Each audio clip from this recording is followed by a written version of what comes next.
우리의 귀한 것 모두 주님께 바치어도 단번에 생명을 주신 그 사랑 못 갚네. 하늘의 영광을 버려 우리를 구했으니. 고린도후서 9장 7절.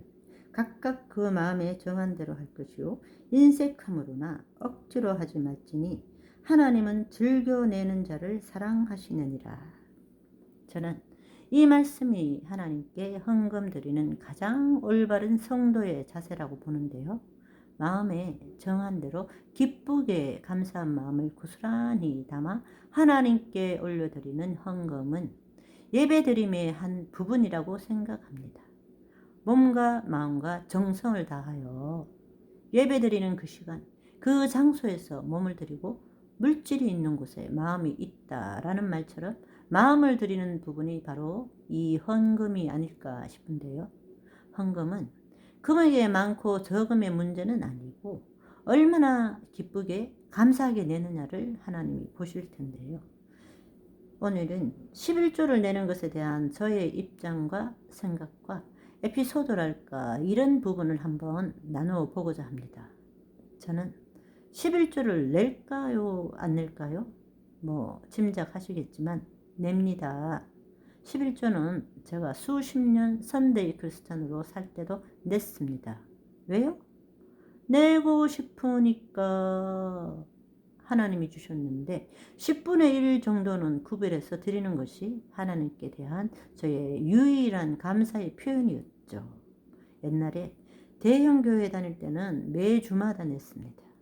주머니에 있는 것이 전 재산으로 산 것이 수십 년이었으니까 돈을 많이 벌어요. 그런데 또 나가는 돈도 너무나 많아요. 그러니 한 달 단위로 계산하면 11조를 도저히 낼 수가 없으니까 한 번은 집을 파니까 살 때와 차익이 커서 큰 금액도 낸 적 있었죠. 그런데 내지 않은 때도 있었습니다.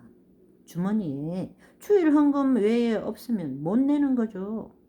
빚내서 내는 것은 아니라고 생각했기 때문에 그렇게 무리하게 내는 것은 하나님도 기뻐 받지 않으신다는 믿음이 있었어요. 그래서 딱히 거기에 대한 부담감이나 죄책감은 없고 대체적으로 냈습니다.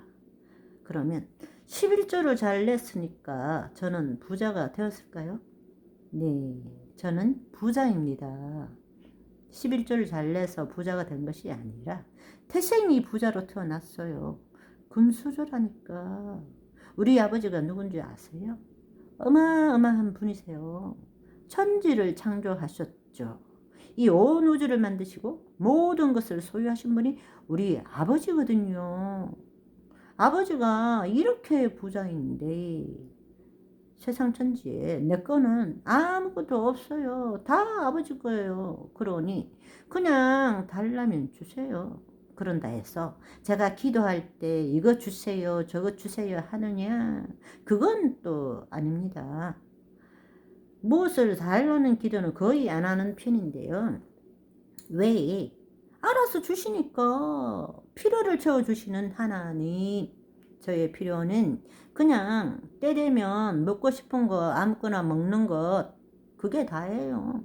희한하게 옷이나 가방, 보석 이런 거는 관심이 없어요. 그러니까 항상 모자람도 없죠. 먹고 싶은 거 먹고 이것저것 빠져나가는 돈에 대한 염려 없으면 장땡이죠. 완전 부자인 거죠. 지금까지도 집은 이름하여 은행집, 등기만 내 이름 또는 아들 이름으로 되어 있지.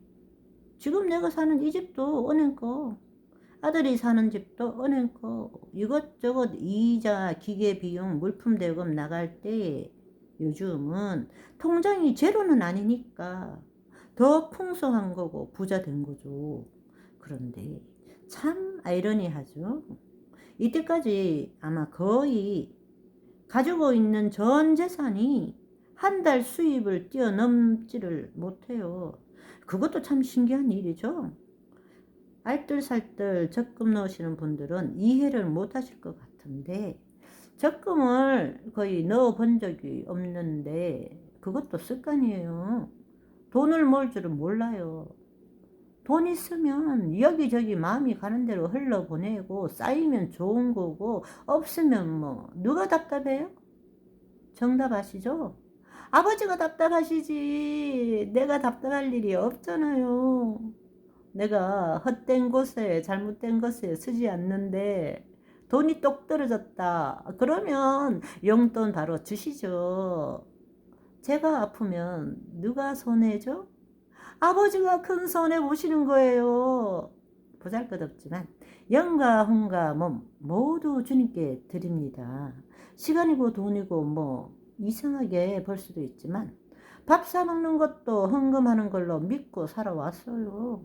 식당 주인에게 이익을 주므로 하나님께 바친 것으로 여기죠. 그러니까 뭘 살 때 깎아달라 소리는 절대 안 합니다.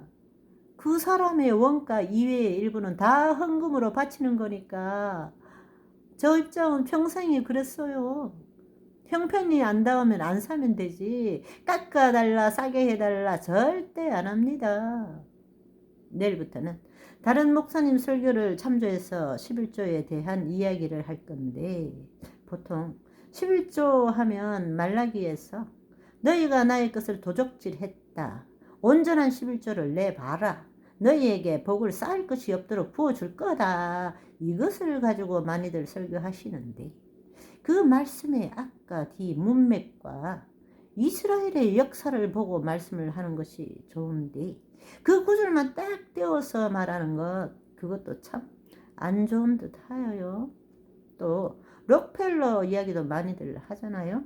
록펠러가 얼마나 불의하고 재산을 모을 때 부정부패 얼마나 저질렀는지, 세금 탈루를 위해서 교회당에 돈을 얼마나 갖다 바쳤는지 아시면 하나님께 드리는 헌금 이야기하면서 록펠러를 애화에 넣는 것이 과연 옳은가? 하나님과 11조를 가지고 흥정하는 것이 옳은가? 저주 받을까 불안해서 내는 돈, 부자 되려고 내는 돈은 하나님은 절대 기뻐하시지 않습니다. 이 세상 천지가 다 하나님 건데 하나님이 뭐가 아쉬워 돈 합니까? 어린아이 코 묻은 돈 같은 거. 그래서 11조를 꼭 내야 한다 또는 11조 절대 내면 안 된다 했을 때 둘 다 정답이 아닙니다. 모든 일이 케이스 바이 케이스입니다. 각 사람의 처한 상황과 환경, 아장아장 아기의 믿음인가 어린아이 믿음인가 하나님을 이용하는 완전 가짜 믿음인가, 그 모든 것에 따라 자신에게 맞는 것을 취할 뿐입니다. 받은 것만큼 쓰느냐, 그냥 쓰고 나면 들어오느냐, 그것도 케이스 바이 케이스입니다. 저 같은 경우는 그냥 막 쓰고 돌아다니면 주십니다.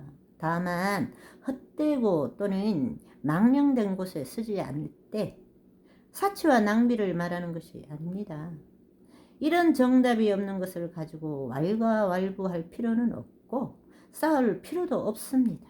저와 여러분은 비본질적인 것에 핏대 올리는 미련한 사람이 되지 말고 본질, 오직 나를 살리신 예수님께 집중하여 나의 삶 전체를 하나님께 산제사로 올려드리는 하루하루 순간순간을 보내시는 오늘이 되시기를 간절히 소망합니다.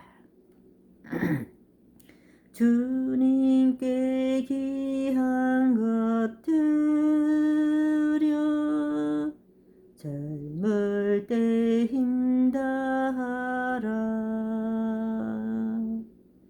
진리의 싸움을 할 때 열심을 내어라. 모범을 보이신 예수 굽히지 않으리라. 않으셨다. 그대의 충성을 다해 주님을 섬기여라. 주님께 귀